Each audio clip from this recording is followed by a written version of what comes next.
अस्सलामुअलैकुम and a very good morning to all of you. जागो लाहौर में आप सबको खुश आमदीद कहते हैं जनाब। एक हंसती मुस्कुराती और खूबसूरत सी सुबह के साथ मैं हूँ आपकी होस्ट मुनीब आसिफ। दुआ है कि आप सब लोग इस वक्त जहाँ कहीं भी होंगे ठीक ठाक होंगे और अपना ख्याल रख रहे होंगे और अपने चाहने वालों का भी ख्याल रख रहे होंगे। जनाब, अगर आपने ज़िंदगी में कुछ करना है या अपनी ज़िंदगी में आगे बढ़ना है, कुछ अचीव करना है, हासिल करना है या फिर कोई बड़ा मकसद अपना पूरा करना है ना, तो अपनी सोच का हमें दायरा कार वसी करना चाहिए और किबला दुरुस्त करना चाहिए हमें। क्योंकि ज़िंदगी में ना किसी भी चीज़ को हासिल करने के लिए अगर आप में जज्बा मौजूद है तो वो चीज़ आप ज़रूर हासिल कर लेते हैं। क्योंकि ज़रूरत होती है तो बस इस अमर की, इस कोशिश की ज़रूरत होती है कि जो आप उसको हासिल करने में करते रहते हैं। और इंसान हमेशा कोशिश करता है, लेकिन बाज़ औक़ात हम देखते हैं कि अल्लाह ताला के फ़ैसले कुछ और ही होते हैं। हम जो सोच रहे होते हैं, हमारे जो वहमो गुमान में होता है वैसा नहीं होता और अल्लाह ताला कुछ और चाह रहा होता है हमारे लिए। इंसान वक्ती तौर पर उस फैसले पर थोड़ा सा मायूस हो जाता है, लेकिन बाद में जब अल्लाह ताला अपना फैसला सुनाता है और वो इम्प्लीमेंटेशन होना शुरू हो जाती है तो इंसान को एहसास होता है कि वो बेहतर फैसला करने वाला है। और बस इंसान को मुस्बत सोच के साथ अपनी कोशिश जारी रखते ही रहना है। और क्योंकि हम सब ने एक चीज़ सुनी भी हुई है कि हिम्मत मददा मददे खुदा, कि हमारी अगर अपनी हिम्मत होगी ना, हम अपनी हिम्मत बांधे रखेंगे तो खुदा भी हमारी ज़रूर सुनेगा और ज़रूर मदद करेगा। हम बहुत सी चीज़ें अपने तौर पर लेकर चल रहे होते हैं, अपनी सोच के गिर्द हमारी चीज़ें घूम रही होती हैं। हम सोचते हैं अच्छा फलां चीज़ हमने इस तरह करनी है, हम ये इस तरह करेंगे, लेकिन अल्लाह ताला को कुछ और मंजूर होता है। अल्लाह ताला बेहतर फैसला करता है। सबसे पहले तो हम उसके ऊपर थोड़ा सा अल्लाह से नाराज़ भी होते हैं, थोड़ा सा मायूस भी होते हैं, अपसेट हो जाते हैं और कभी ना कभी जनाब हम अल्लाह से शिकवा भी कर जाते हैं कि मेरे साथ ही ऐसा क्यों हो रहा है।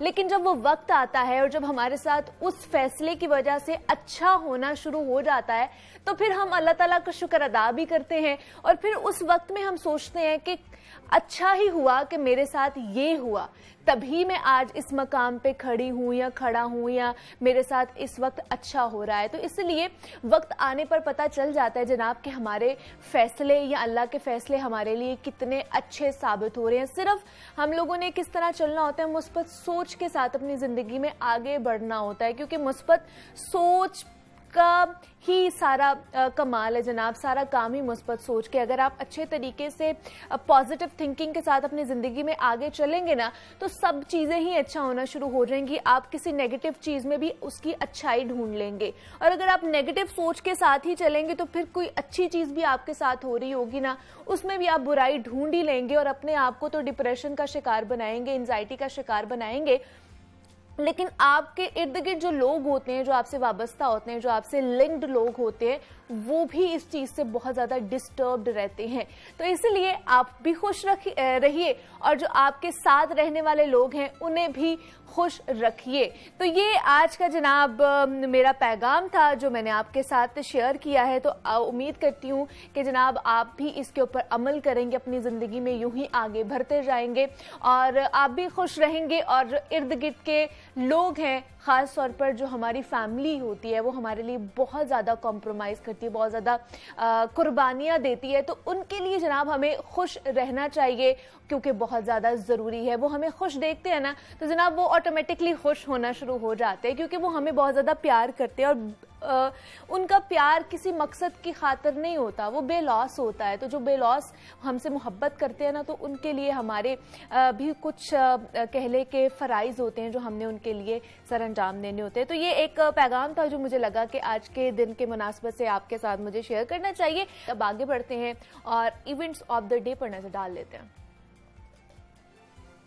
जनाब सबसे पहले जो इवेंट आज होने जा रहा है लाहौर शहर में, उस हवाले से मैंने आपको बताना है कि UMT school of media communication studies के ज़ेरे एहतमाम इंटरनेशनल मीडिया कम्युनिकेशन कॉन्फ्रेंस होने जा रही है और इस कॉन्फ्रेंस में गवर्नर पंजाब मोहम्मद बलीगुर रहमान की बतौर मेहमान ख़ास शिरकत भी मुतवक्के की जा रही है। और ये कॉन्फ्रेंस की जाएगी, बलीगुर रहमान साहब जो गवर्नर पंजाब हैं वो इसमें जाएंगे और इंटरेक्शन एक जो जनाब स्टूडेंट्स के साथ एक कम्युनिकेशन भी भी होगी। उसके अलावा जो दूसरा इवेंट है आज शहर लाहौर में, उसके बारे से बताऊं तो GCU में सुबह 9 से शाम 5 बजे तक इंटरनेशनल फिशरीज कॉन्फ्रेंस मुनक्किद की जा रही है।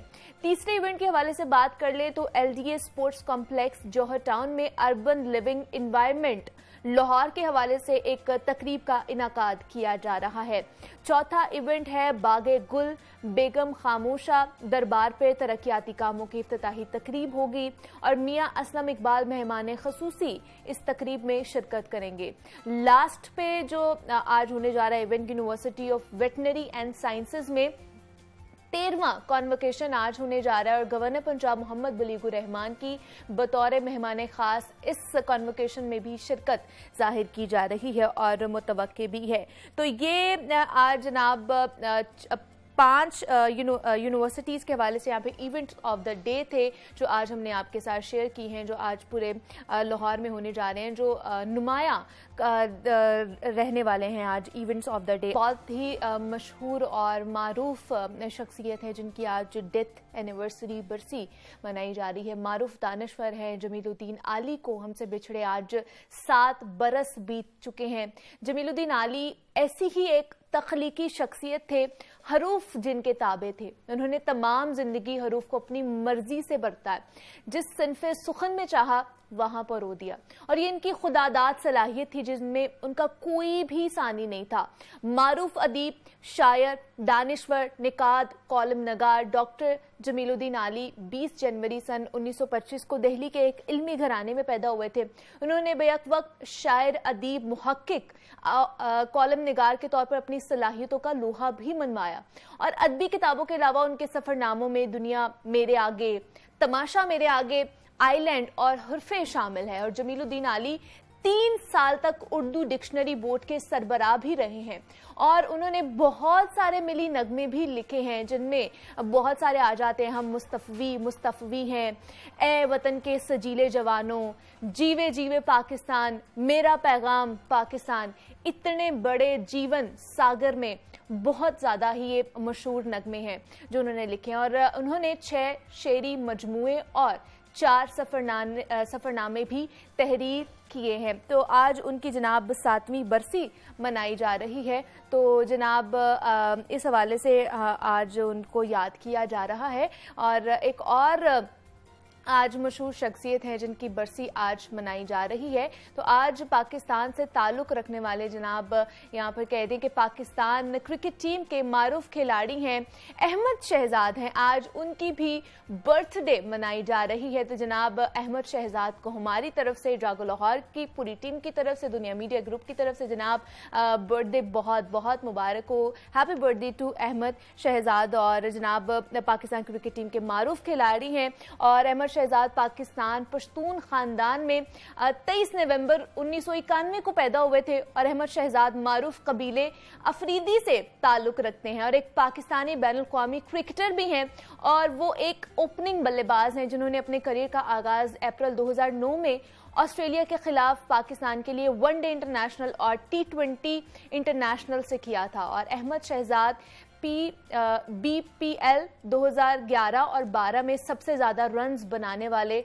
और टूर्नामेंट के बेहतरीन बल्लेबाज भी रहे और वो 2016 के पाकिस्तान कप में सबसे ज्यादा रन्स बनाने वाली और man of the match tournament भी रहे थे। तो जनाब उन्होंने सिर्फ 5 मैचेस में 3 निस्फ सेंचुरीज और 1 सेंचुरी की मदद से 372 रन भी बनाए हैं। तो हमारी तरफ से जनाब अहमद को बहुत बहुत सालगिरह मुबारक हो।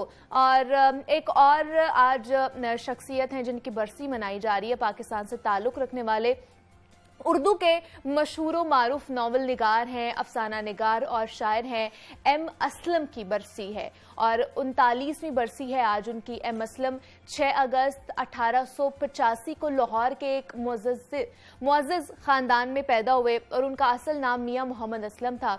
उनके वालिद मियाँ निज़ामुद्दीन एक बुजुर्ग और नेक खसलत इंसान थे जिन्होंने कौम की इस्लाह व बहबूद के लिए अपनी ज़िंदगी वक्फ कर दी थी और आज उनको भी याद किया जा रहा है और उनको भी जनाब आज उनकी बरसी मनाई जा रही है। तो ये कुछ अहम चीज़ें थी, अहम इवेंट्स थे जो हमने आपके साथ शेयर किए हैं।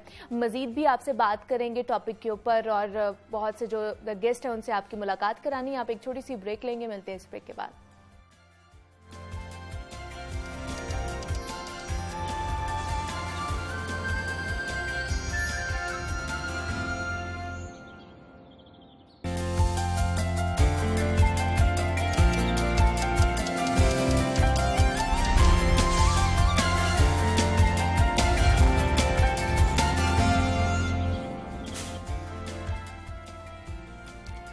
वेलकम बैक टू जागो लाहौर। जनाब सेगमेंट है हमारा सेहत और फिटनेस, जिसमें हम लाहौरियों की सेहत और उनसे मुतालिक लाहिक खतरात पर गुफ्तगू करते हैं और उनकी एहतियात और इलाज अपने हेल्थ एक्सपर्ट्स के जरिए आपसे शेयर भी करते हैं। जनाब मौसम चेंज हो रहा है और आजकल एहतियात में कमी की वजह से ना लोगों में नज़ला जुकाम की शिकायत बहुत आम होती जा रही है।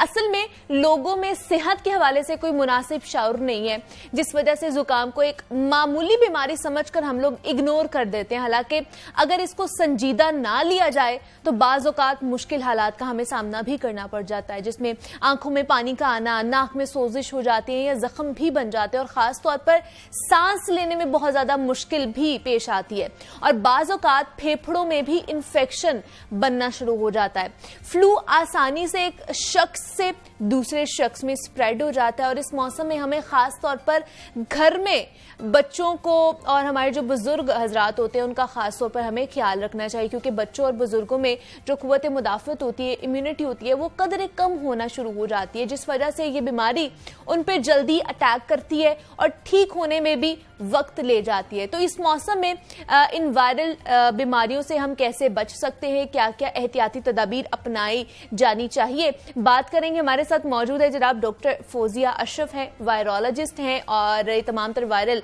जितनी भी डिजीज है इनके हवाले से बहुत ज़्यादा जनाब काम कर चुकी हैं, डेंगू के हवाले से भी और कोरोना के हवाले से भी। इससे पहले भी हमने बहुत ज़्यादा उनसे यहाँ पर शो में बात की है। तो आज भी जनाब इन्फ्लुएंजा के हवाले से, फ्लू के हवाले से आज बात करें। डॉक्टर फौजिया आपको वेलकम कहती जागो लाहौर में, कैसी हैं आप? बिल्कुल ठीक, अल्हम्दुलिल्लाह, अल्लाह का शुक्र। डॉक्टर फौजिया मैं भी बिल्कुल ठीक ठाक। डॉक्टर फौजिया वेदर चेंज हो रहा है, ये ट्रांजिशन पीरियड होता है, इसमें फ्लू, जुकाम, नज़ला, गला खराब, ये सारी चीज़ हो जाती है। तो आज हम इन्फ्लुएंजा के बारे में, जिसको हम फ्लू कहते हैं, उसके बारे में बात करेंगे कि वेदर चेंज होता है तो मतलब सारे इसका क्यों शिकार होना शुरू हो जाते हैं। मुनीबा, पहले तो हम सब मिलकर अल्लाह ताला का शुक्र अदा करें कि अल्लाह ताला ने हमें जो 3 साल से कोरोना की वबा फैली हुई थी, बेशक उससे हमें सेहतमंद तरीके से यहाँ पे पहुँचा दिया। और जहाँ पे आपने फ्लू की बात की, सर्दियों का आगाज है, लोग अब ज़्यादा ओपन एयर में नहीं बैठते, बंद कमरों में बैठते हैं और आपने देखा होगा कि हर जगह पे जवान, औरतें, बच्चे, बूढ़े सब इस चीज़ का शिकार हो रहे हैं। किसी में रनी नोज का, जिसमें नाक का बहना, आंखों में खारिश, जिससे अभी आपने बताया है, इस है।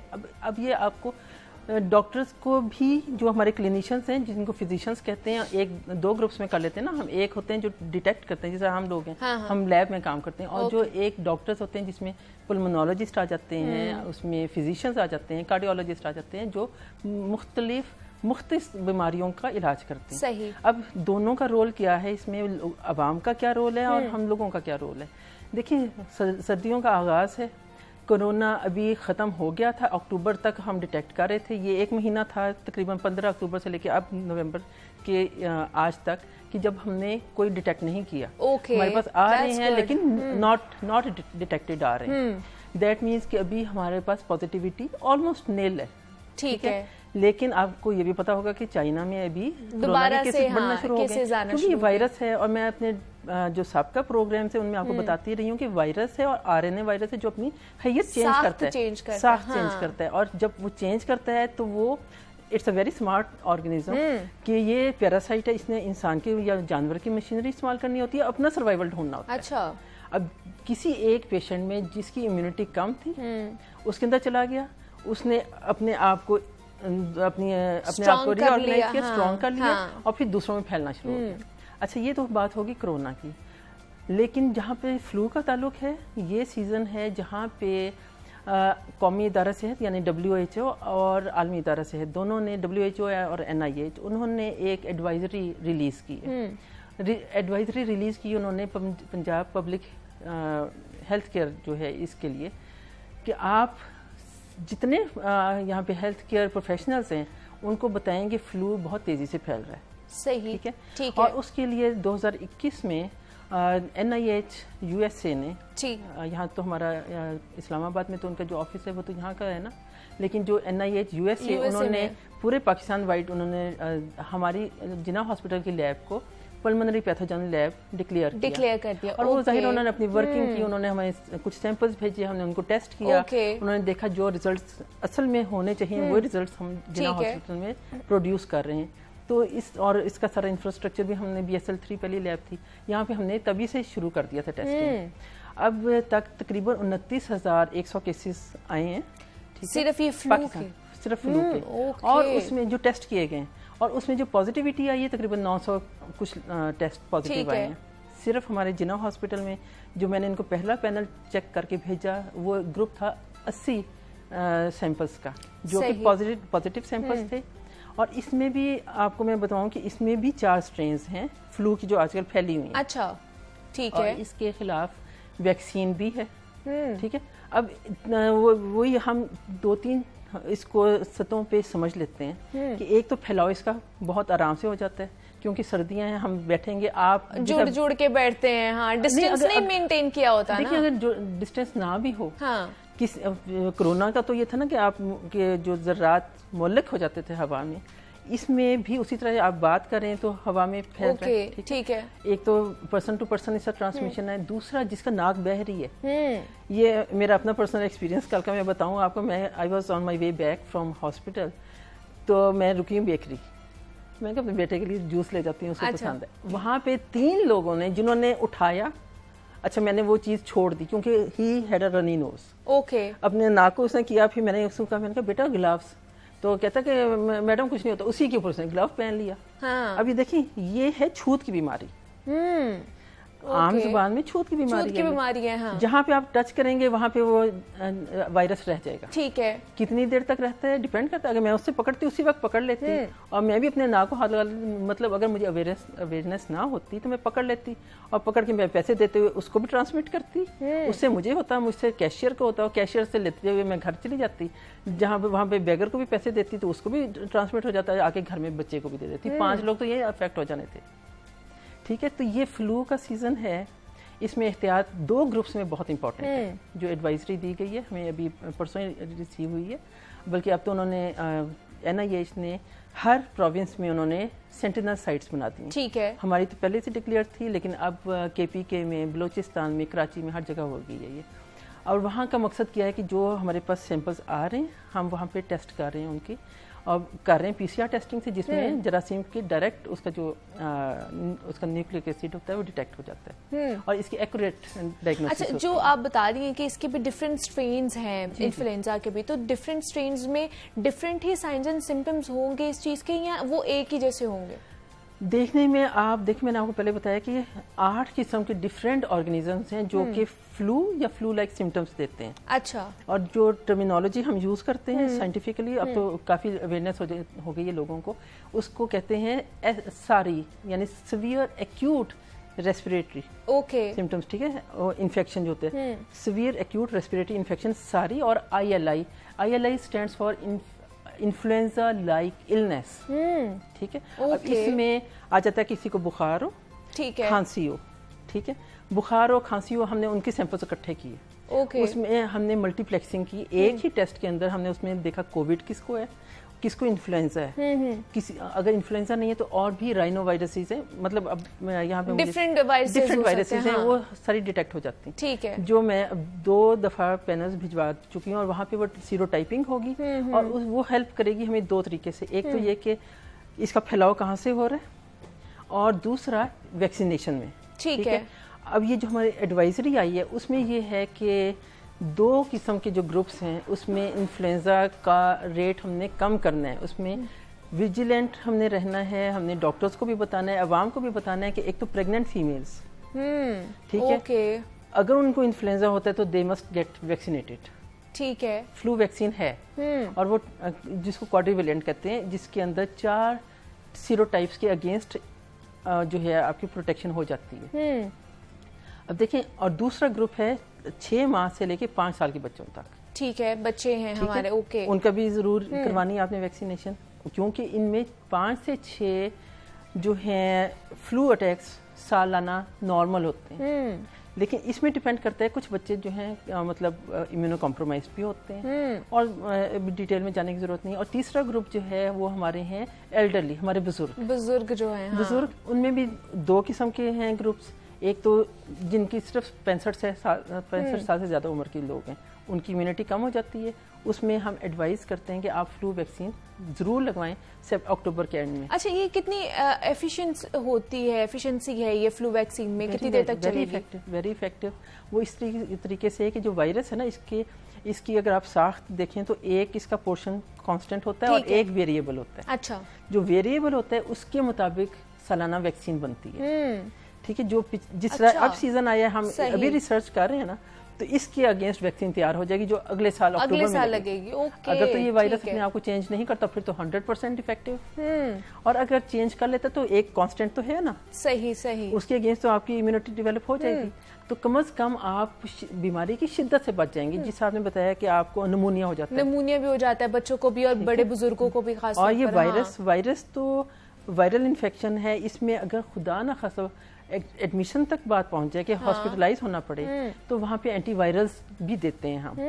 और वो जो मैंने आपको बताया कि हमारे पास जिना हॉस्पिटल में हमने ये पहला टर्शरी केयर हॉस्पिटल है जहाँ पे हमने रेस्पिरेटरी पैनल शुरू कर दी है, टेस्टिंग, PCR टेस्टिंग। ठीक है, इसमें 8-9 जो डिफरेंट स्ट्रेन हैं वो एक टेस्ट में पता चल जाता है। हाँ, उससे क्या होता है, उससे आपको फौरन क्लिनिशियन को पता चल जाता है कि कौन सी स्ट्रेन है। हमने इसको सिर्फ सिम्टोमेटिक ट्रीटमेंट देनी है, मतलब ये कि सिर्फ आप एहतियात करें, विटामिन लें, अपनी इम्यूनिटी बेहतर रखें, अपने मास्क पहने, फैलाव को रोकें, आराम करें। और दूसरा, अगर वो शिद्दत की तरफ जा रहा है तो वहीं पे एंटीवायरल शुरू कर देते हैं। अच्छा, हम लोगों का बड़ी आम प्रैक्टिस है डॉक्टर फोजिया कि हमारे घर में भी अगर फ्लू होता है हल्का सा, जैसे ही वेदर चेंज होता है तो हम लोग एंटीबायोटिक्स खुद से ही खाना शुरू कर देते हैं, ये वाली मेडिसिन खा ली, वो वाली मेडिसिन खा ली। तो क्या इस तरह की वायरल इन्फेक्शन में हमें खाना चाहिए एंटीबायोटिक्स?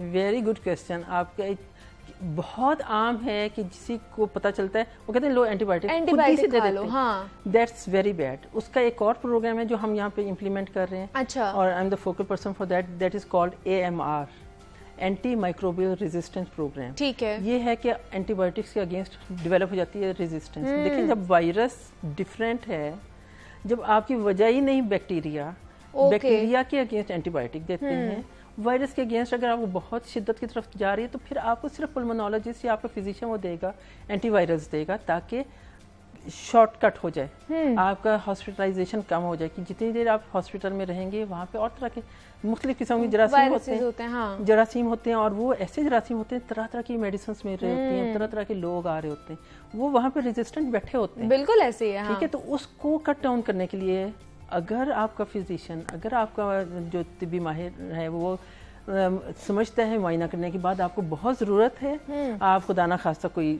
ज़ियाबीतिस के मरीज़ हैं या कार्डियक आपको कोई एनॉमली है, या आप वैसे खुदा ना खास्ता किसी को कैंसर है और वो एंटी कैंसरस ड्रग्स ले रहे हैं, या किसी को पेवनकारी हुई है, गुर्दे का आर्जा है, जिगर का आर्जा है, और वो कई दफ़ा ऐसी मेडिसिन देनी पड़ती हैं जिसमें स्टीरॉइड्स देते हैं। स्टीरॉइड से आपकी वैसी इम्यूनिटी कम हो जाती है। ओके, ठीक है, तो उसके लिए फिर आपने बेहतर है कि आप एहतियात करें। ठीक, आम आवाम के लिए मेरा मैसेज ये है कि आप कम अज़ कम अपना मास्क ना छोड़ें। ठीक है, अपने आप को तो ज़रूर प्रोटेक्ट करें, और अगर आप देखते हैं किसी को तो ये आपका फ़र्ज़ बन जाता है कि आप उसको कहें कि बेटा अपना हाथ धो, अब नाक को हाथ नहीं लगाना, आप मास्क पहने। अगर आपको ज़्यादा सिम्टम्स हैं आप काम पर ना आएँ, 2 दिन 3 दिन अपने घर में रेस्ट करें, खूब पानी का इस्तेमाल करें, हॉट लिक्विड्स लें, कहवा, चाय, जूस ठंडा नहीं, ठीक है, फ्रेश जूस ले सकते हैं क्योंकि उसमें आपके विटामिन सी। अच्छा, लेकिन कहा जाता है कि आपका गला खराब हो या फ्लू हो तो सिट्रस फ्रूट खाने चाहिए, और इस तरह के आगे आने भी वाले हैं, तो उनसे भी खा सकते हैं। हाँ, vitamin C is very good, आपकी इम्यूनिटी को बढ़ाता है।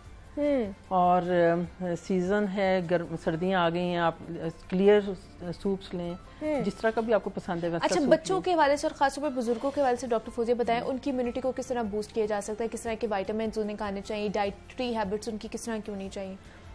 डाइटरी हैबिट्स मैं तो आपको बताऊं कि आई बिलीव कि जितना आप सादा खाना रखें, थोड़ा खा लें, साफ सुथरा खा लें, अपने घर में खुद बना के खा लें, ठीक है। ज्यादा तेल ना डालें, ज्यादा चीनी का इस्तेमाल ना करें। चीनी जो है, जो शुगर है, वो आपकी जैसे जिस्म में जाती है ना, वो करती है सोजिश। जहाँ पे सोजिश होगी वहाँ पे इन्फेक्शन के चांसेस वैसे बढ़ जाते हैं। ओके, ठीक है। तो कोशिश करें कि आप हनी का इस्तेमाल कर लें, शहद का इस्तेमाल कर लें। शहद का ऑपोजिट इफेक्ट होता है, वो आपकी जो है साइटो प्रोटेक्टिव जिसको कहते हैं, सेल्स को प्रोटेक्ट करता है। ओके, उसके कोई साइड इफेक्ट नहीं है ना? साइड इफेक्ट नहीं है। और अगर कोई डायबिटीज का पेशेंट है, वो एहतियात कर लें, वो एहतियात कर लें। अगर मॉनिटर कर रहे हैं तो इसमें कोई वो तो बहुत से अल्टरनेट आगे भी हैं, स्टेविया भी है, बहुत सी ऐसी चीजें हैं जो डायबिटिक लोग जो इस्तेमाल कर सकते हैं। अच्छा, विटामिन हम लोग बहुत ज्यादा खाना शुरू हो जाते हैं। विटामिन का ये है मुनीबा कि आप विटामिन सी लें, ठीक है, कुछ अर्सा लें, कुछ 1-2 महीने ले लें, फिर छोड़ दें। अच्छा, ठीक है। मल्टीविटामिन लें। अगर आप समझते हैं कि आप धूप में नहीं निकलते, विटामिन डी जो है वो भी आपकी जो है इम्यूनिटी को बढ़ाती है। और इसके अलावा जो कुछ नेचुरल हैं, जिस तरह आप दालचीनी का इस्तेमाल करें। ओके। अदरक बहुत इंपॉर्टेंट। जिंजर वाटर बाहर तो मिलता है, जिंजर एल मिलता है। हाँ। ये वाले इस तरह की ड्रिंक्स रेडी मेड मिलती हैं। आप आराम से एक इंच का टुकड़ा ले लें जिंजर का, सुबह एक बना लें, उसी में आप चाय बना लें, उसी में आप बच्चों को दूध में डाल के दे दें। उसका टेस्ट नहीं होता लेकिन इफेक्ट बहुत अच्छा, बड़ा मजे का होता है। आप अदरक वाली चाय भी पिए तो बड़े मजे की लगती है, दालचीनी वाली भी। डॉक्टर फौजिया अशरफ हमारे साथ मौजूद थी, वायरोलॉजिस्ट हैं। डॉक्टर फौजिया, बहुत शुक्रिया आपके वक्त का कि आप यहाँ पर आई हो। जनाब, हम बात कर रहे थे कि वेदर चेंज हो रहा है, फ्लू, जुकाम, गला खराब बहुत से लोगों का हो रहा है, तो उन्होंने किस तरह एहतियात करनी है। आप एक छोटी सी ब्रेक, मिलते हैं इस ब्रेक के बाद।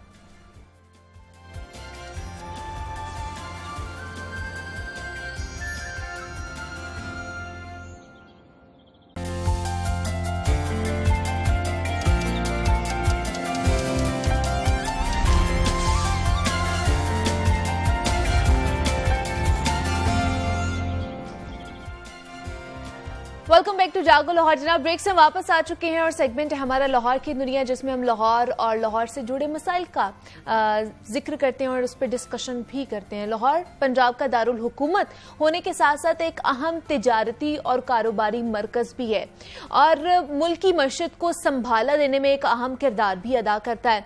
किसी भी कौम के ताजिर और सन्नतकार कौमी मईशत में बुनियादी किरदार के हामिल होते हैं और मुल्क की मईशत के इस्तेहकाम, इक्तिसादी तरक्की, बेरोजगारी के खात्मे और अवाम के मयार जिंदगी में बेहतरी के लिए उनकी सरगर्मियां बहुत अहम होती हैं। जापान, ताइवान, हांगकांग, चाइना, तुर्की और सिंगापुर समेत कई ऐसे ममालिक हैं जिन्होंने बहुत ही कम मुद्दत में कारोबारी उमूर को साजगार बनाकर अपनी मईशत के रुख तरक्की की तरफ मोड़े हैं। तो तिजारती मराकिज ने मुआशी बहरानों का अनथक मेहनत से मुकाबला किया और पाकिस्तान में हालिया सियासी और मुआशी बहरान मुआशरती एतबार से जहां बहुत ज्यादा परेशान कुन है, वहीं मुआशी इख्तिसादी कारोबारी शोबा जिंदगी भी बदतरीन सूरत हाल का मौजब है। मुल्क में जब तक मईशियत और मुआशी मसाइल को अव्वलीन तरजीह नहीं दी जाएगी, तब तक मुआशी बहरानों का हल नामुमकिन है।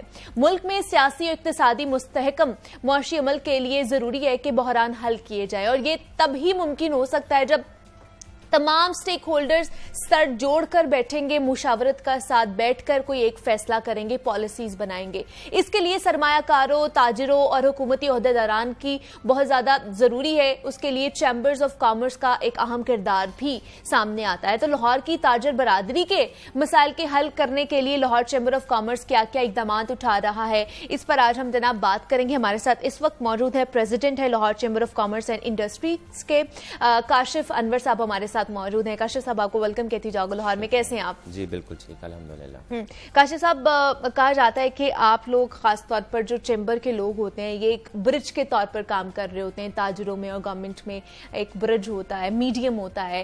तो सबसे पहले तो ताजिरों के हवाले से ही बात करना चाहूंगी कि किन किन मसाइल का सामना करना पड़ रहा है आज के दौर में हमारे ताजिरों को। मतलब एक मईशत की रीढ़ की हड्डी उन्हें समझा जाता है। देखिए, सबसे बड़ी बात यह है कि हमें यहाँ पर 2 जगह पे डिवाइड करना होगा, ताजिरों में भी और इंडस्ट्रियलिस्ट में भी जी। अब अल्टीमेटली जब तक हमारी इंडस्ट्री मजबूत नहीं होगी तब तक ताजिर मजबूत नहीं होंगे। अब हमें देखना है, क्योंकि ताजिरों के मसाइल फ़र्क होते हैं, इंडस्ट्रियलिस्ट के मसाइल थोड़े से फ़र्क होते हैं। अब ताजिरों की अगर हम बात करें तो ताजिरों के इश्यूज यहाँ पर आते हैं कि आपके बिजली का प्रॉपर इंतजाम नहीं है, आपका सीवरेज ठीक नहीं है, बारिशों में पानी आ गया, आपके गोडाउन्स में आ गया, आपको म्यूनसिपैलिटी वाले तंग करते हैं, आपको लोकल गवर्नमेंट वाले तंग करते हैं, इनके इस किस्म के इश्यूज होते हैं। और जो इंडस्ट्रियलिस्ट होते हैं उनके ज़रा फ़र्क किस्म के होते हैं, उनके इंपोर्ट के इश्यूज होते हैं, उनके एक्सपोर्ट के इश्यूज होते हैं, उनके रेगुलेटरी ड्यूटीज़ के इश्यूज होते हैं, उनके फेडरल गवर्नमेंट के साथ भी होते हैं, प्रोविंशियल गवर्नमेंट के साथ भी होते हैं, उनके टैक्सेशन के इश्यूज भी होते हैं। अब लेकिन मैं ये समझता हूँ कि जितनी ही मजबूत हमारी इंडस्ट्री है उतने ही मजबूत हमारे ताजिर हैं। अब अल्टीमेटली जब तक हम ताजिरों को ऑन बोर्ड नहीं लेंगे, और इस वक्त जो ताजिरों का सबसे बड़ा इशू चल रहा है वो उनका ऑनलाइन POS इंटीग्रेशन का चल रहा है कि FBR ये कहता है, उन्होंने एक कानून बनाया है कि अगर उनकी 1000 स्क्वायर फीट से ज़्यादा बड़ी दुकान है तो वो अपने आप को POS में यानी कि सेल्स टैक्स में रजिस्टर करें। अच्छा, ठीक है। अब जो ताजिर हैं वो ज्यादा कंसर्न अपने टैक्स के मुताल्लिक ही होते हैं, उनको अवेयरनेस नहीं होती अपने टैक्स की, अपने लॉयर्स पे बहुत ज्यादा डिपेंडेंट होते हैं, उन्हें इतना नहीं पता होता कि हमने जो रिटर्न सबमिट करनी है हमने उसको किस तरह से फाइल करना है। Awareness is the very big problem. और उसमें लाहौर चैम्बर, फेडरेशन, एसोसिएशंस, ये और डिपार्टमेंट्स, ये उनकी जिम्मेदारी है कि उन्हें ज्यादा से ज्यादा अवेयरनेस दें, क्योंकि मैं ये समझता हूँ कि अगर आप अपनी डॉक्यूमेंटेशन को ठीक कर लेते हैं तो आपके बहुत से मसाइल रिजॉल्व हो जाते हैं। लेकिन कशिफ साहब, एक ये भी तासुर हमारे सामने आता है, गवर्नमेंट की तरफ से भी एक आता है, इदारों की तरफ से भी, कि जो जितने भी बड़े बड़े ताजिर हैं वो टैक्स नहीं देते हैं, टैक्स चोरी करते हैं, जितना उन्हें देना चाहिए वो मैशत को उतना संभाला नहीं दे रहे हैं। तो इसमें भी कितनी सच्चाई है? देखिए, it is a very long debate, लेकिन मैं ये कहता हूँ कि ये बात तो सरसर ज्यादती है कि अगर हम ये कहें कि पाकिस्तानी टैक्स नहीं देता। आपके बिजली के बिल के ऊपर भी सेल्स टैक्स आता बिल्कुल है, ऐसे ही है। आपका जो एक गरीब इंसान 100 रुपए का कार्ड डलवाता है उस पे भी इनकम टैक्स डिडक्ट होता है। तो अगर हम ये कहें कि टैक्स नहीं देता, ये ज्यादती है। हाँ, हम ये जरूर कह सकते हैं कि वो अपनी रिटर्न को फाइल नहीं करता। अच्छा। जो एनुअल इनकम टैक्स की रिटर्न फाइल करनी चाहिए, जी बिल्कुल, हमें अपनी इनकम टैक्स की रिटर्न करनी चाहिए और सबको करनी चाहिए। तो वो, और जहां पर ये कि जी ताजिर नहीं करते, फिर हमें अपने सिस्टम को भी जरा दोबारा देखने की जरूरत है। मैं वहां पर एक बात ये करता हूं कि जो इख्तियारात हमारे टैक्स कलेक्टर्स के पास हैं, अगर वो टैक्स पेयर्स को आप थोड़े से भी इख्तियारात दे दें तो शायद ये जो मिसकंसेप्शन है, शायद जो ये ट्रस्ट है वो इम्प्रूव कर जाए और लोग ज़्यादा डॉक्यूमेंटेशन की तरफ आ जाएं। और जो डिपार्टमेंट्स ये कहते हैं कि जी टैक्स नहीं देते हैं, और एक और बात, टैक्स तो आप जब आप इंपोर्ट करते हैं तो इंपोर्ट स्टेज पे आप सेल्स टैक्स भी दे देते हैं, आप इनकम टैक्स भी दे देते हैं, आप एडवांस टैक्स भी दे देते हैं, आप उसके ऊपर रेगुलेटरी ड्यूटीज भी दे देते हैं। तो ये बात मैं जाती तौर पे समझता हूँ कि ये थोड़ी सी नाजायज है।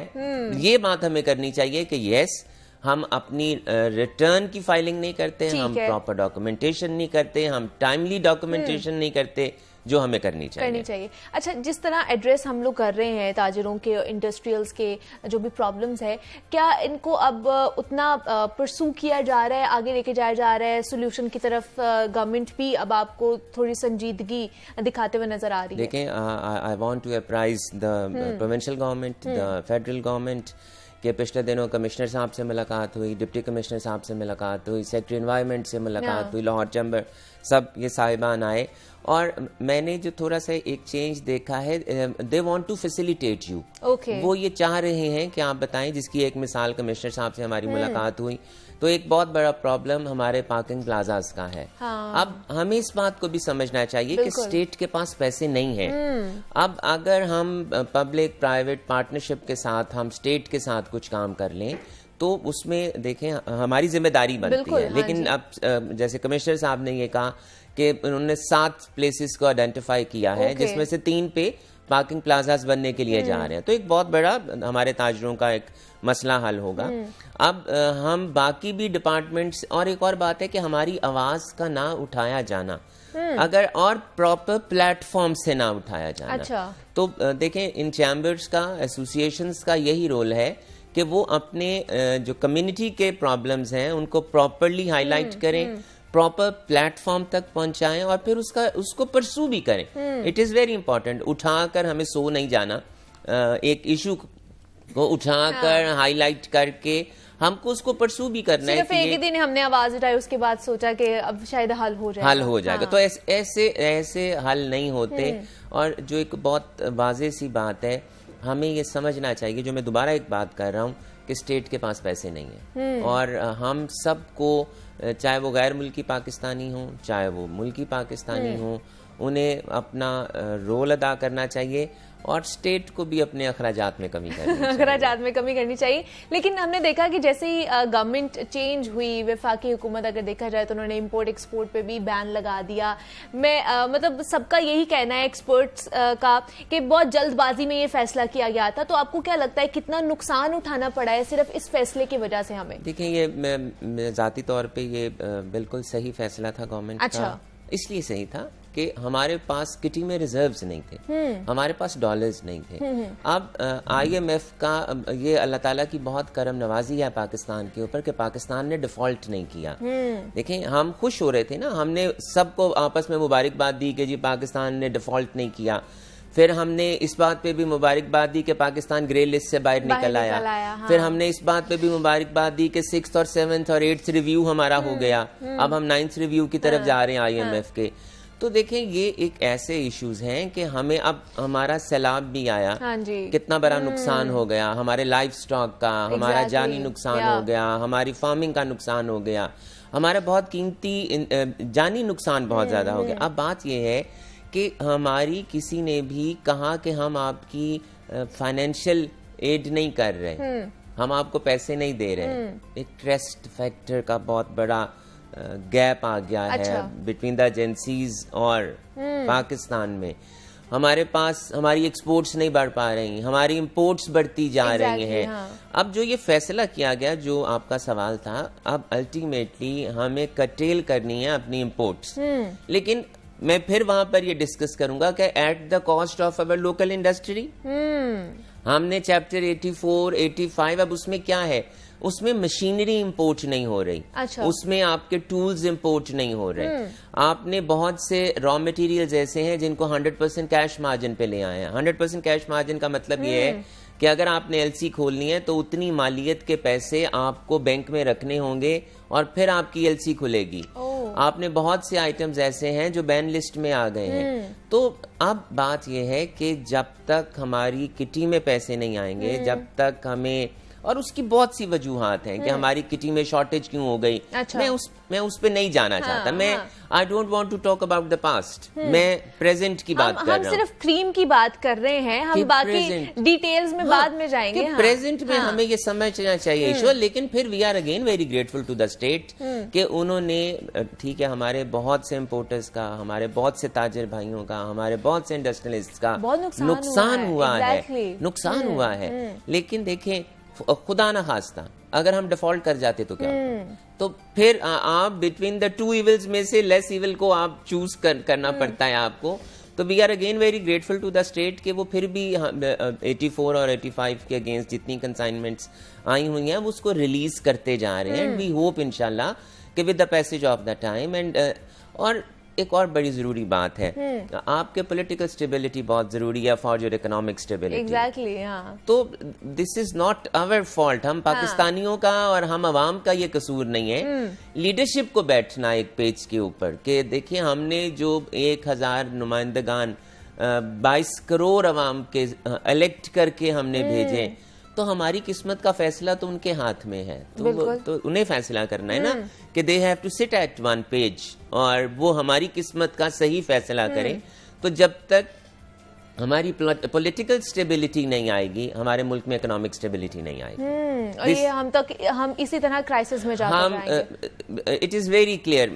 मैं दो बातें करता हूं कि हम अगर ये कहते हैं कि हम अपनी एक्सपोर्ट्स को बढ़ा लेंगे तो सॉरी, हम एक्सपोर्ट्स को नहीं बढ़ा सकते। हम ये जरूर कर सकते हैं।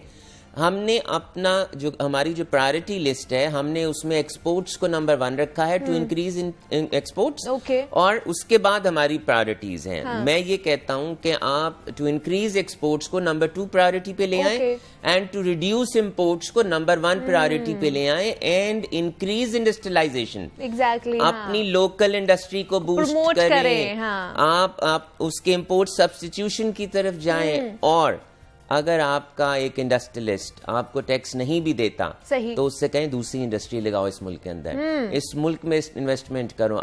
जब आप इस मुल्क के अंदर, आप व्हाट इज FDI, आप क्यों कहते हैं कि दूसरा आपके मुल्क के अंदर आकर इन्वेस्टमेंट करे, इंडस्ट्रीज लगाए? हाँ, एग्जैक्टली। तो आप अपने से कहें ना कि अपने मुल्क में इंडस्ट्री लगाओ, अपना पैसा बाहर ना लेकर जाओ। जब आप इंडस्ट्री लगाएंगे, रोजगार मिलता है, आपके सेक्टर्स चलते हैं, आपका लॉ एंड ऑर्डर इंप्रूव करता है। लेकिन काशिफ साहब, बहुत से लोग हैं, अब जिस तरह पॉलिटिकल अनस्टेबिलिटी चल रही है, वो कहते हैं कि हम किस तरह अपना पैसा लगा ले, डूब जाएगा, आगे का कुछ पता नहीं है, क्या करेंगे हम लोग? फिर ये भी एक माइंडसेट बनता है। मैं वही तो कह रहा हूँ, यही तो माइंडसेट है, यही तो हमारी बदकिस्मती है कि वी डोंट नो कि कल क्या होगा। हमें देखें, आपके किसी मुल्क में भी इंडस्ट्री नहीं लगती, किसी मुल्क में भी इकोनॉमी तब तक नहीं चलती जब तक उन्हें ये ना पता हो कि उसके मुल्क के अंदर पॉलिटिकल स्टेबिलिटी ठीक है। कल को रिजीम ने आकर क्या चेंज करना है, डोंट नो। कल किसकी गवर्नमेंट आनी है, डोंट नो। अभी भी आप देख लें क्या हमारे चारों सूबों में और हमारे फेडरेशन में हर जो गवर्नमेंट है वो अलग है। हाँ। तो देखें, जब हम लोकल्स इस बात को देख रहे होते हैं, तो जो बाहर बैठा है वो इससे ज्यादा बारीकी से आपके मुल्क को देख रहा होता है। आपके मुल्क के अंदर देखें, आप मुझे ये बताइए, हम कहते हैं कि हमने एक्सपोर्ट बढ़ानी है, आपकी इनपुट कॉस्ट बहुत महंगी हो गई है। क्या इतना, अभी वर्ल्ड बैंक कह रहा है कि $40 बिलियन का नुकसान हो गया। हमने कई बिलियन डॉलर्स का पानी बहा दिया समंदर में। क्या हमने सेव किया? कोई डैम्स नहीं हमने बनाए। एग्जैक्टली। आपको ये पता है पाकिस्तान वाटर स्केर्स कंट्री होने के लिए जा रहा है। हमारी अगली लड़ाई वाटर के ऊपर होगी। बिल्कुल ऐसे ही है। तो क्या हमने कोई वाटर रिजर्वॉयर्स पे काम किया है? कुछ भी नहीं हमने डैम्स पे काम किया है? हम क्या कर रहे हैं? अगर हम मैं तो ये कहता हूँ, आज भी स्टार्ट कर जाएंगे ना, तो 10 साल के बाद वो फल दे जाएगा। बिल्कुल ऐसे। स्टार्ट जो पीछे हो गया हम उसको चेंज नहीं कर सकते, लेकिन हम आज तो बेहतर कर सकते हैं। इस पानी को हम महफूज कर सकते थे, हमने नहीं किया। मतलब अवाम की फलाह बहबूद के लिए पॉलिसीज नहीं बनाई जाती, अपने मफाद के लिए बनाई जाती। देखें, मुझे ये नहीं पता कि अपना मफाद है या नहीं है। देखें, अवाम भी चल रही है और अवाम के लिए भी काम हो रहे हैं, लेकिन शायद पाकिस्तान के लिए काम नहीं हो रहे। हमें पाकिस्तान की बका के लिए काम करना है, पाकिस्तान की फ्यूचर के लिए काम करना है। तो वो शायद और हम सिर्फ पानी को बचा लेंगे ना, हम सब चीजों को छोड़ दें। पानी के बचने से आपका एग्रीकल्चर भी चलेगा, आपकी बिजली भी सस्ती होगी, आपके यहाँ पर इंडस्ट्री भी लगेगी, आपके यहाँ पर इन्वेस्टमेंट भी होगी, और आप वाटर स्केर्स कंट्री भी नहीं होंगे। तो हमें इस वक्त जो हमारी प्रायोरिटी होनी चाहिए, टू सेव वाटर और to have water reservoirs, to build dams, और हमें कंसेंसस पे आना होगा कालाबाग डैम के लिए। अगर हम नहीं आएंगे तो जब तारीख लिखी जाएगी तो फिर हमसे सवाल होगा कि क्यों नहीं हुआ। और अल्लाह ताला हमारे मुल्क को महफूज रखे। आमीन, आमीन। हम इसी तरह हमारे लिए आसानियां देखें, अल्लाह ताला ने बहुत करम नवाजी है, कर रहा है। हम अगर इकट्ठे हो जाएंगे तो हम मुल्क बचा सकते हैं। हमारे मुल्क में बहुत पोटेंशियल है। कोरोना में हमने ये सारी एग्जांपल सेट की हैं कि 3 साल का अरसा हमने बहुत मुश्किल से गुजारा, लेकिन अल्हम्दुलिल्लाह हमने फिर भी बड़े अच्छे तरीके से उसको कोप अप किया। पूरी कौम ने यकजा होकर ये चीज बहुत पोटेंशियल, हमारा बहुत पोटेंशियल है। लेकिन देखें, आप अगर आपके पास पत्थर है और अगर आप उसको तराशेंगे नहीं तो वो हीरा नहीं बनेगा, वो तो पत्थर ही रहेगा। तो उस पत्थर को हमें तराशना है हीरा बनाने के लिए। तो ये हमारी जिम्मेदारी है। I am also responsible being the head of the Lahore chamber. और जितने भी इंस्टीट्यूट्स हैं, कि उनकी जिम्मेदारी है कि वो अपने मुल्क के लिए, अपने लोगों के लिए लॉयल रहें, काम करें, लॉयल रहें और काम करें। अच्छा, दूसरा काशिफ साहब, महंगाई बहुत ज्यादा बढ़ती जा रही है, इसका मैकेनिज्म समझ नहीं आता। लोग जो गरीब से गरीब है कहते हैं वो गरीब होता जा रहा है, अमीर वाला अमीर से अमीर तर होता जा रहा है, महंगाई पर काबू नहीं पाया जा रहा, जो डॉलर है वो उसको पर लग चुके हैं, वो नहीं संभल रहा हमसे, तो क्या करना चाहिए हमें इसको कंट्रोल करने के लिए, या ये इसी तरह चलता रहेगा? ये भी देखें, being Muslim always hope for the best, और लेकिन हमारी जो महंगाई की सबसे बड़ी वजह है वो रुपी और डॉलर की पैरिटी है। जब तक हम रुपी को स्ट्रॉन्ग नहीं करेंगे तब तक आपके मुल्क के अंदर महंगाई कम नहीं होगी। और उसकी सबसे बड़ी वजह यह है कि हमने पिछले साल में $20 बिलियन का फ्यूल इंपोर्ट किया। हमें अपने फॉरेन रिजर्व्स को सेव करना है, और फिर वो कैसे सेव होगा आपको अच्छा, हमने अब क्या किया, जिन्होंने सोलर लगाया, अच्छा, और जिन्होंने ग्रिड में बिजली भेज रहे हैं, हमने भी स्टार्टिंग पेनलाइजिंग देम। हमने कहा कि जी आप नेट मीटरिंग कर रहे हैं, पहले हम उनको 20 रुपए स्टेट देती थी, फिर उन्होंने कहा अब हम आपको 10 रुपए देंगे। अच्छा। तो हमें तो उस आवाम का शुक्रिया अदा करना चाहिए जो अपने रिसोर्सेज से ग्रिड में बिजली दे रही है। हमने उन्हें पेनलाइज करना शुरू कर दिया कि why you are contributing in the exchequer. तो देखें, अगर हम ऐसी पॉलिसीज बनाएंगे तो फिर तो ऐसा ही होगा। तो हमें तो ये कहना चाहिए कि आप हर घर के ऊपर सोलर होना चाहिए, ताकि जो हम फ्यूल इंपोर्ट करते हैं बिजली के लिए कम से कम हम उससे तो बचा सकें। बिल्कुल। हम अपनी ज़राअत को तो बेहतर कर सकें। तो हम ऐसा नहीं करें, हमें ऐसी पॉलिसीज की तरफ जाना होगा। फिर हमारे मुल्क में हम कहते हैं जी एक्सपोर्ट कैसे बढ़ेगी।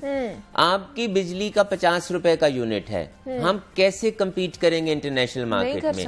आपका इंटरेस्ट रेट 16% पे है, आप जब बैंक से पैसे लेने के लिए जाते हैं तो 18-19% पे आपको मिलता है, आप कैसे compete करेंगे। तो यस, लेकिन मैं तो ये भी शुक्र अदा करता हूँ कि चले हम ये तमाम फैसिलिटीज एक्सपोर्टर्स को दे रहे हैं। ये फैसिलिटीज हमें बाकी इंडस्ट्री को भी देनी चाहिए, ताकि बाकी इंडस्ट्री भी अगर एक्सपोर्ट करना चाहती है, और कम से कम आपके मुल्क में तो महंगाई कम होगी। और एक और बात, आपके प्रोग्राम में आपने डॉलर की बात की, तो मैंने तो ये भी कहा कि लोग शायद मिनिस्ट्रीज के बहुत ज्यादा हक में नहीं है। हाँ। मैं बहुत ज्यादा हक में हूँ। आपको $1 बिलियन जब आपको लेना था तो हमें कितनी कड़ी शराइत में से गुजरना पड़ा। हमने कितना बड़ा अपना नुकसान किया। तो क्या हम अपनी आवाम से नहीं कह सकते जो पैसे आपके पास हैं वो आप हमें दे दें? We can request. आपके पास बहुत से हमारी आवाम है जिसके पास बहुत सी, और पैसे का रंग काला सफेद ग्रे नहीं होता, पैसा पैसा होता है, डॉलर डॉलर होता है। तो अगर हम अपनी आवाम को ये रिक्वेस्ट करें और स्टेट कुछ ऐसी पॉलिसी बना दे, मैं मिसाल के तौर पे, अगर आपके पास फॉरेन रिजर्व्स पड़े हैं, हम रिक्वेस्ट कर सकते हैं, स्टेट रिक्वेस्ट कर सकती है कि वो आप 2 साल के लिए हमें दे दें, हम आपको प्रॉफिट भी देंगे। अच्छा। आप विड्रॉ ना करें आप, और उसके जब 2 साल के बाद that will be considered as legal money। तो हमारे पास बहुत से एवेन्यूज हैं, हम आवाम को रिक्वेस्ट कर सकते हैं। और देखें, पिछली एमएनएसटीज और इस एमएनएसटी में क्या फर्क है। लोगों को पहले इतनी अवेयरनेस नहीं थी, पहले हमारे सिस्टम्स इतने इंटीग्रेटेड नहीं थे, पहले डिपार्टमेंट्स आपस में इतने इंटीग्रेटेड नहीं थे। अब आप प्लॉट बेचते हैं तो आपको नोटिस आ जाता है कि आपने ये प्लॉट बेचा, तो आपके पास पैसे कहाँ से आए, because they are very integrated. तो अब आवाम को भी समझ है, और आवाम को हमें रास्ता देना चाहिए। ठीक है, आईएमएफ के प्रेशर्स हैं, हम नहीं अनाउंस कर सकते, लेकिन जब तक आप अपने लोगों से मदद नहीं मांगेंगे तब तक हमारा सर्वाइवल नहीं है। हमें पैसे चाहिए हैं। हम जो लोगों से पैसे मांगने जा रहे हैं, हम अपनों से पैसे क्यों नहीं मांगते? तो देखिए, आप लोगों से भी तो कर्ज ले रहे हैं ना। आप आईएमएफ से क्या ले रहे हैं, आप वर्ल्ड बैंक से क्या ले रहे हैं, वो क्या आपको ऐसे दे रहे हैं? नहीं, ऑब्वियसली शराइत पे दे रहे हैं। आप जो सुकूक दे रहे हैं वो किस बात, आप अपने एसेट्स को प्लेज करके दे रहे हैं। तो आपने तो आवाम से मांगना है कि हमें दे दो। तो मेरा हाल है, गवर्नमेंट को इस बात पे देखना चाहिए कि आवाम चले, अगर वो आपके इस टिप्स के ऊपर या आपके इसके मशवरे के ऊपर मेरे ख्याल से इम्प्लीमेंटेशन होती है तो बेहतर होगा हमारे लिए, पाकिस्तान के लिए। अच्छा काशिफ साहब, last but not the least, हमने देखा है कि आग लगने के वाकयात बहुत ज्यादा हुए हैं। पेस में हमारे सामने आग लगी, उसके बाद हफीज सेंटर में आग लगी, इस तरह और भी बहुत तजारती मराकज़ है जहाँ पे आग लगने के वाकयात हैं। इस हवाले से आप क्या कहेंगे? कुछ इकदाम उठाए जा रहे हैं? जी बिल्कुल, और मैं यहाँ पर इस बात को ज़रूर एक्नॉलेज करना चाहूँगा के डिप्टी कमिश्नर साहब जब लाहौर चैम्बर आए तो वहाँ पर उनसे तस्करा किया गया और मैंने तकरीबन लाहौर की कोई 250 एसोसिएशंस को लेटर्स लिखे हैं कि फायर हाइड्रेंट्स लगाएं और मैंने एज अ रोल मॉडल उनको ये भी लिखा है कि हम सबसे पहले लाहौर चैम्बर के बाहर फायर हाइड्रेंट लगाएंगे ताकि हम एक एग्जाम्पल बने और उसकी वजह से लोग अपने आप को महफूज कर सकें। उसमें कुछ इश्यूज आ रहे थे, बल्कि अच्छा हो गया आपके प्रोग्राम से हाईलाइट हो जाएगा कि वासा कुछ चार्जेस मांगता है। वासा कह रहा है कि आप हमें रेंटल देंगे एनुअल, तो हमने वो भी रिक्वेस्ट किया है वासा से कि देखें प्रॉपर्टी बचाना बहुत जरूरी है, एसेट्स को बचाना बहुत जरूरी है और अगर हम अपने खर्चे पे फायर हाइड्रेंट्स लगा लेते हैं तो स्टेट को तो शुक्रगुजार होना चाहिए, डिपार्टमेंट्स को तो शुक्रगुजार होना चाहिए। तो हम रिक्वेस्ट कर रहे हैं स्टेट से भी और we are in the pipeline के स्टेट हमारे साथ, हम अपने खर्चे पे फायर हाइड्रेंट्स लगाना चाह रहे हैं लेकिन हमें सिर्फ वासा की पाइपलाइन चाहिए ताकि लोगों के एसेट्स, लोगों का कैपिटल, लोगों का जो इतनी कीमती जाने में चले जाती हैं, सांसें चले जाते हैं। हाँ, एग्जैक्टली। काशिफ अनवर साहब, president Lahore chamber of commerce and industries हमारे साथ मौजूद थे। काशिफ साहब, बहुत शुक्रिया आपके वक्त का कि आप यहाँ पर आए और जनाब चैम्बर के हवाले से हम बात कर रहे थे ताजिरों के मसाइल और उनको किस तरह हल किया जा सकता है, मईशत को किस तरह संभाल सकते हैं, इस पर हमने बात की है। यहाँ पर एक ब्रेक लूंगी, ब्रेक से वापस आएंगे तो जनाब हम बात करेंगे सिन्फे नाजुक के हवाले से।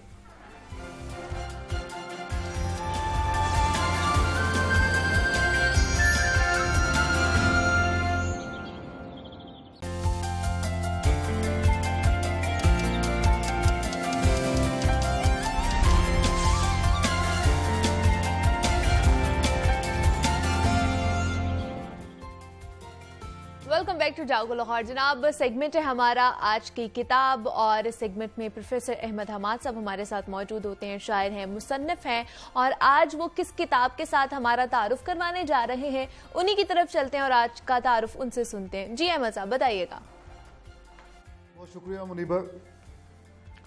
The idea of Miraj in Islam is face to face vision of reality without the slightest displacement of your own ego.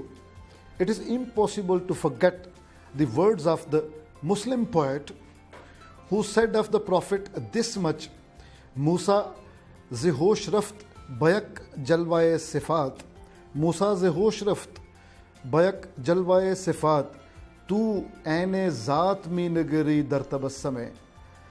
ये जो मैंने एक पढ़ा है पैराग्राफ, ये स्ट्रे रिफ्लेक्शंस अल्लामा इकबाल की डायरी थी और उस डायरी को फिर कंपाइल करके एडिट करके जावेद इकबाल जो उनके फर्जंद हैं उन्होंने शाया किया। तो ये खूबसूरत जो एग्जर्प्ट है, इससे आपको अंदाज़ा हो जाएगा कि अल्लामा इकबाल जब ये डायरी लिख रहे थे तो उनका थॉट प्रोसेस क्या था। ये 1910 के अराउंड इन्होंने ये डायरी लिखना शुरू की और अल्लामा इकबाल के जो खुतबात हैं तश्कील जदीद इलाहियात इस्लामिया के नाम से सैयद नज़ीर नियाज़ी ने जिनका तर्जुमा किया the reconstruction of religious thought in Islam, उसके खुतबात को देखें और इस डायरी को देखें। बीच में ज़मानी बोध तो है लेकिन फ़िक्री तौर पे ये एक दूसरे के साथ मिले हुए हैं ऑर्गेनिकली। आपको देख के इस डायरी को हैरत होगी कि लगता यूँ है कि अल्लामा इकबाल की जो फ़िक्री जो यहाँ पे जो रिफ्लेक्शंस हैं, खुद इन्होंने अपना पहले इसका नाम स्ट्रे थॉट्स रखा, फिर उसके बाद स्ट्रे रिफ्लेक्शंस खुद ही इसको काट के कर दिया। और इस डायरी में जब ये शाया की इकबाल एकेडमी से, तो जो फैक्सिमिलीज़ हैं आखिर पे अल्लामा इकबाल की अपनी हैंड राइटिंग वो भी बीच में शामिल कर दी जावेद इकबाल साहब ने और बड़ा अच्छा फॉरवर्ड, इसका इंट्रोडक्शन बहुत शानदार लिखा। तो मैं अर्ज़ कर रहा था कि आपको इसमें जो मौजूद मौज़ूआत हैं उन्हीं की एक्सटेंशन या उन्हीं की तोसी आपको अल्लामा इकबाल के लेटेस्ट स्टेजेस के कामों में मिलेगी, या वो पैरेलल को काम कर रहे थे, या जैसे कि पीएचडी जब करके आए 1908 में तो वहाँ पे evolution of metaphysics in Persia वो करके आए। तो इस डायरी में एक द कॉन्क्वेस्ट ऑफ पर्शिया के नाम से बड़ा खूबसूरत एक पैराग्राफ है।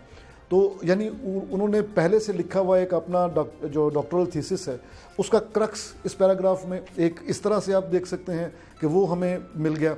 दूसरा ये कि बाज़ सीड्स मौजूद हैं जो कि बाद में तवाना दरख्त बने लेक्चर्स की सूरत में। तो एक बड़ी दिलचस्प स्टडी हो सकती है कि from stray reflections to the reconstruction of religious thought in Islam. तो इकबाल की ये डायरी बड़ी ही शानदार डायरी है। इसमें से जो आपको पता चलेगा कि इकबाल ने जिन मौज़ूआत पे कलम उठाया इस डायरी में, उससे आपको तनव्वो का पता चलेगा, अल्लामा इकबाल के जहन की ज़रखेज़ी का पता चलेगा कि मुआशियात पे वो जो सोच रहे थे, बाद में इल्मुल इक्तिसाद या पैरेलल इल्मुल इक्तिसाद जो उनकी किताब है वो उसके रिफ्लेक्शंस भी इसमें आपको मिलेंगे। इसके अलावा मशरिक़ व मग़रिब का जो बहुत इन डेप्थ मुताला है, मतलब क्या गोइटे, हाइने, नीत्शे, यानी कि कोई मग़रिब में कोई फ़लसफ़ी पैदा हुआ या कोई अदीब पैदा हुआ या शायर पैदा हुआ, इसी तरह मशरिक़ में कोई फ़लसफ़ी अदीब या शायर पैदा हुआ, अल्लामा इकबाल के मुताले में ना आया हो, ये मुमकिन नहीं लगता। ये आप डायरी पढ़ेंगे तो आपको अंदाज़ा होगा कि कैसे कैसे कैसा इनकी वसअत मुताला का क्या आलम था। मैं एक दो चीज़ें और भी आपको अगर सुना पाऊँ यहाँ पे, जो मैंने आप लोगों के लिए निकाल के रखी। मसलन ये कहते हैं वर्चुअस पीपल के बारे में कि sin has an educative value of its own, virtuous people are very often stupid, कि गुनाह की जो एक अपनी वो तदरीसी या तालीमी एक वैल्यू कदर होती है, यानी गुनाह आपको तालीम करता है, कुछ नई चीज़ सुझाता है। और जो बिल्कुल वर्चुअस पीपल होते हैं, बिल्कुल जो लगे बंधे, जो फ़र्ज़ पूरा कर रहे होते हैं नेकी को फ़र्ज़ समझ के, तो उसके बारे में इन्होंने जो कहा वो आपको मैंने अर्ज़ कर दिया। इसी तरह कांट का जो कैटेगोरिकल इम्पेरेटिव है, उस पे ये कहते हैं कि आपको वो तब समझ में आएगा जब आप जर्मनी की तारीख़ पढ़ेंगे, ख़ास तौर पे उसकी पॉलिटिकल हिस्ट्री पढ़ेंगे। फिर इसके अलावा आपको एक और दिलचस्प चीज़, आखिरी चीज़ बल्कि मैं आप अर्ज़ करता हूँ कि गोयटे का फाउस्ट, उस अल्लामा इकबाल ने ये कहा कि ये गोयटे की जहानत थी कि उसने फाउस्ट जैसे आम दास्तान को अपनी जहानत से एक आलमी अदब का शाहपारा, शाहकार बना दिया। बल्कि उसने पहले तो ये कहा कि जर्मनी का एक शानदार एक पीस ऑफ लिटरेचर बना दिया, बाद में ये कहते हैं कि नहीं, ये पूरे आलमे अदब का वैसे ही शाहकार बना दिया जैसे कि कोई बहुत बड़ा फ़नकार फॉर्मलेस मैटर से एक इंतहाई खूबसूरत कायनात बना देता है। तो गोयटे अल्लामा इकबाल के पसंदीदा शायर हैं। आप जानते हैं कि प्यामे मशरिक़ का जो दिबाचा है वो दीवाने गोयटे के जवाब में ही प्यामे मशरिक़ उन्होंने लिखा था, और उसका दिबाचा है वो पढ़ने से ताल्लुक़ रखता है।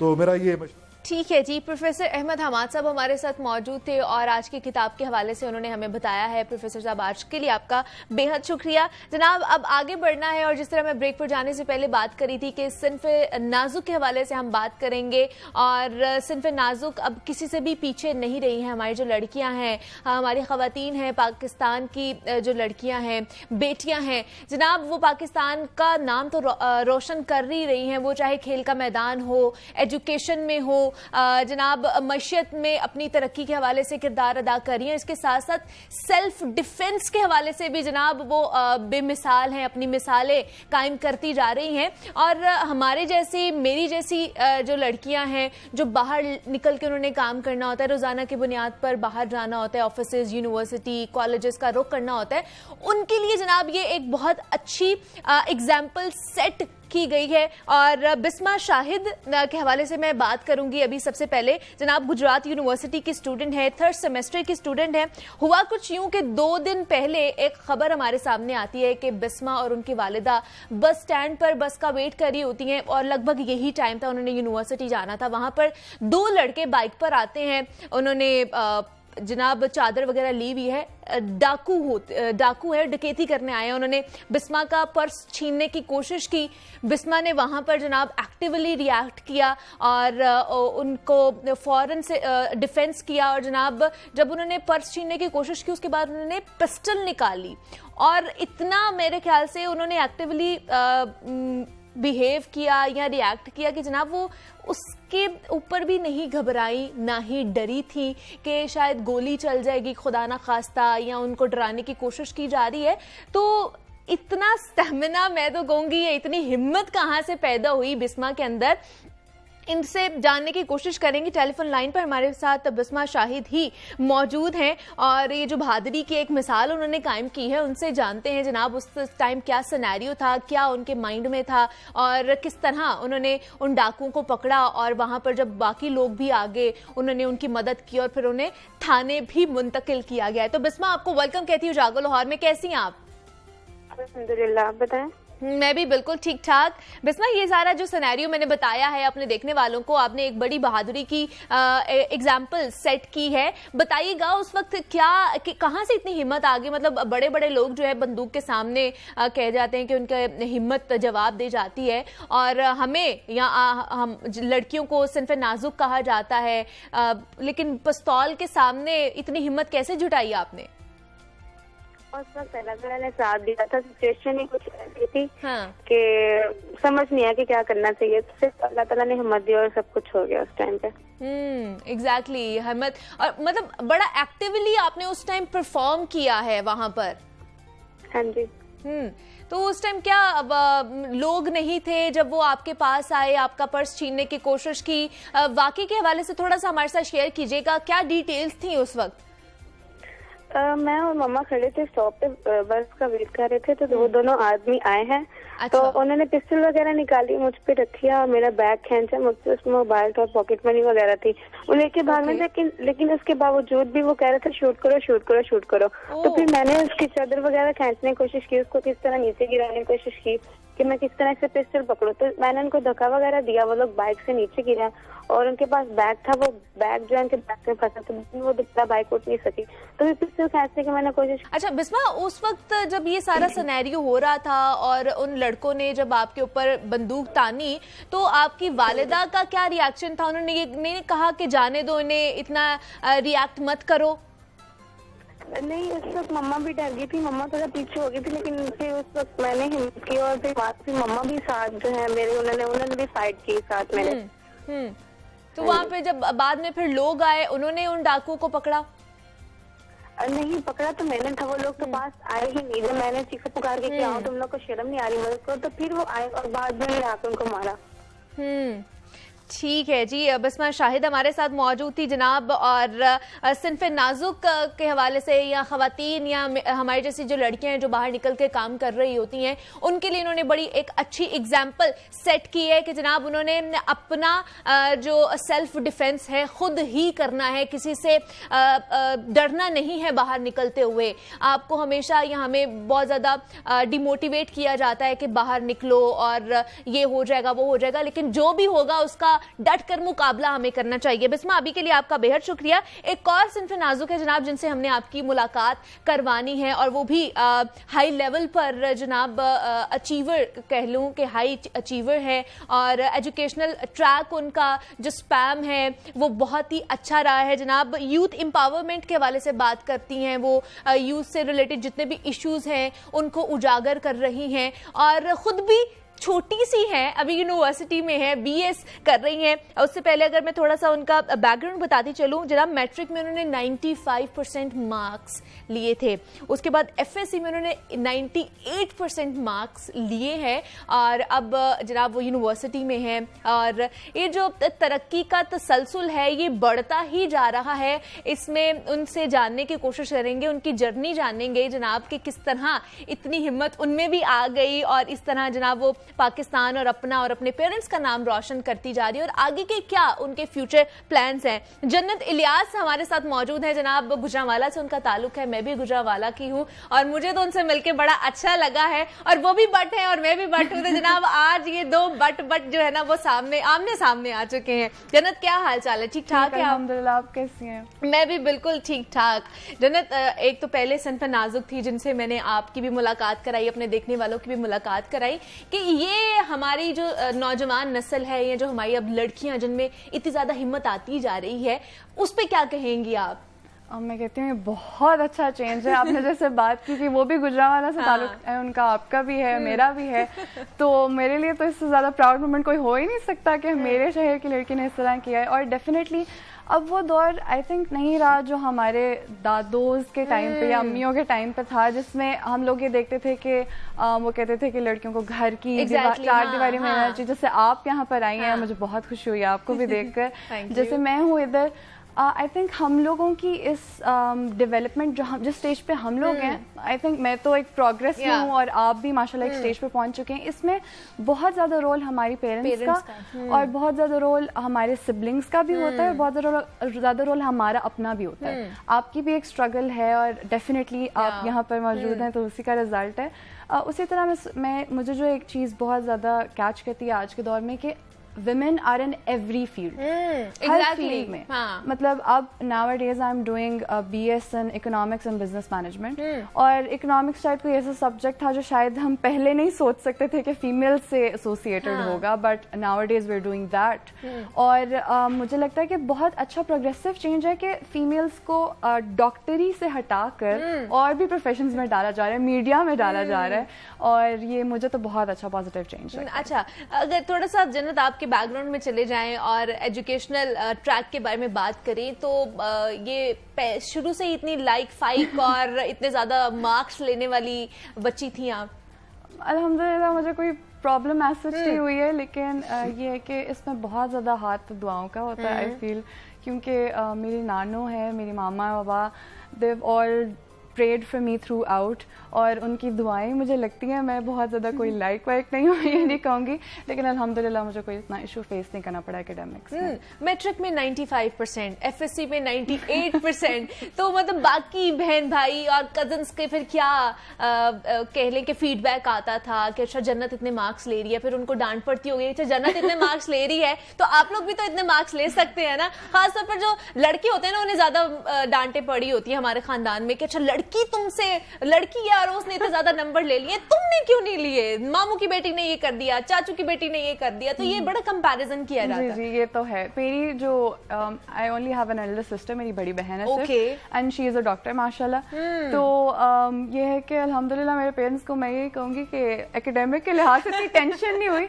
हाँ ये है कि ऑफ कोर्स अब जो मेरे छोटे कजन्स हैं उनके लिए मैं सिर्फ ये कहूँगी कि मुझे अच्छा लगता है जब एक अच्छी एग्जाम्पल सेट होती है। मैं गुजरांवाला से आई थी ऑलमोस्ट 3 years बैक, और मैंने एफएससी भी अपनी लाहौर से की है। और मैं अपनी फैमिली में फर्स्ट थी जो कि एफएससी लेवल पे स्टेप आउट की थी from the premises of my house, और ये सारा कुछ हुआ था just because of my father. मेरे फादर वाज दैट सपोर्ट जो खड़े हुए थे सब रिलेटिव्स और सब बाउंड्रीज के इर्द गिर्द, एंड ही वाज लाइक कि नहीं मैं अपनी बेटे को भेजूंगा, I want to give her better opportunities, अच्छी ऑप्शंस चाहिए।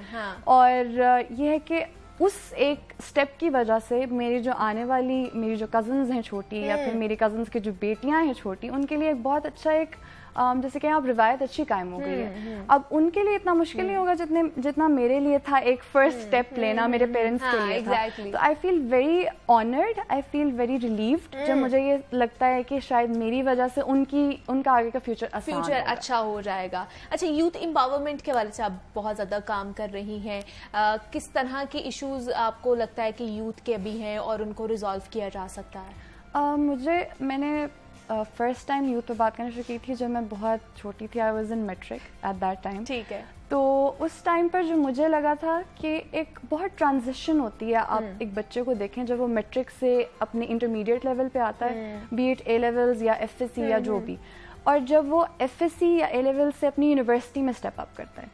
और इस सारे प्रोसेस के दौरान जो एक चीज़ मुझे लगता था कि हमेशा मिसिंग थी वो थी गाइडेंस, प्रॉपर गाइडेंस। मेरी जो बड़ी सिस्टर थी, I told you she is a doctor माशाल्लाह, और उनमें और मेरे में ऑलमोस्ट 8 years का गैप है। तो she was already in a field, और मेरे पेरेंट्स सब मेरे बारे में कंसर्न थे कि अब इसने कहाँ जाना है या इसको क्या। तो मैट्रिक के बाद तो माय पेरेंट्स सेट के चले आप एफएससी कर लो प्री मेडिकल, क्योंकि उस टाइम पर भी मैं भी छोटी थी, मुझे इतना ज़्यादा डिसीजन मेकिंग का नहीं आइडिया था। तो मेरे पेरेंट्स ने कहा जी आप प्री मेडिकल कर लें और फिर हम ऑप्शंस देख लेंगे, डॉक्टरी की तरफ चले जाएंगे, सारा कुछ। मैंने जब वो एफएससी का पहला साल गुजारा, I studied at Park Turk International College in Lahore, FSc मैंने उधर की है। जब मैंने फर्स्ट ईयर गुजारा तो मुझे आइडिया हुआ कि ये लाइन ऑफ इंटरेस्ट नहीं है मेरा। मतलब मेरी बहन का इंटरेस्ट था, वो कर गई।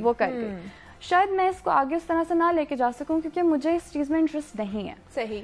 अब वहाँ पर मेरी काउंसलर ने एक बहुत बड़ा रोल प्ले किया, शी गाइडेड मी। अगर वो वहाँ पर मेरे पास ये गाइडेंस ना होती तो शायद आज मैं भी MCAT रिपीट कर रही होती या इस तरह का कुछ, और बहुत प्रॉब्लम्स मुझे फेस करनी पड़ी। सबसे पहले स्टेज पे I think guidance, and second I think lack of interest और lack of line of interest.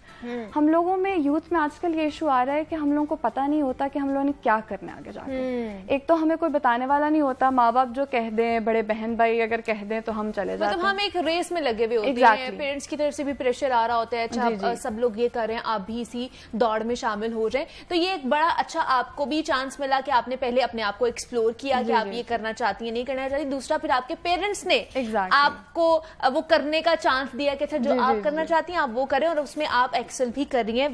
Well done जन्नत इलियास, बहुत शुक्रिया आपके वक्त का कि आप यहाँ पर आई, बहुत अच्छा लगा जन्नत आपसे मिलके, और बेस्ट विशेस विद यू। और जनाब ये भी पाकिस्तान का एक असासा है जिनसे हमने आपकी मुलाकात कराई। उम्मीद करती हूँ कि आज का शो आपको पसंद आया होगा। मुझे इजाजत दीजिए, कल आपसे मुलाकात होगी। अल्लाह हाफिज।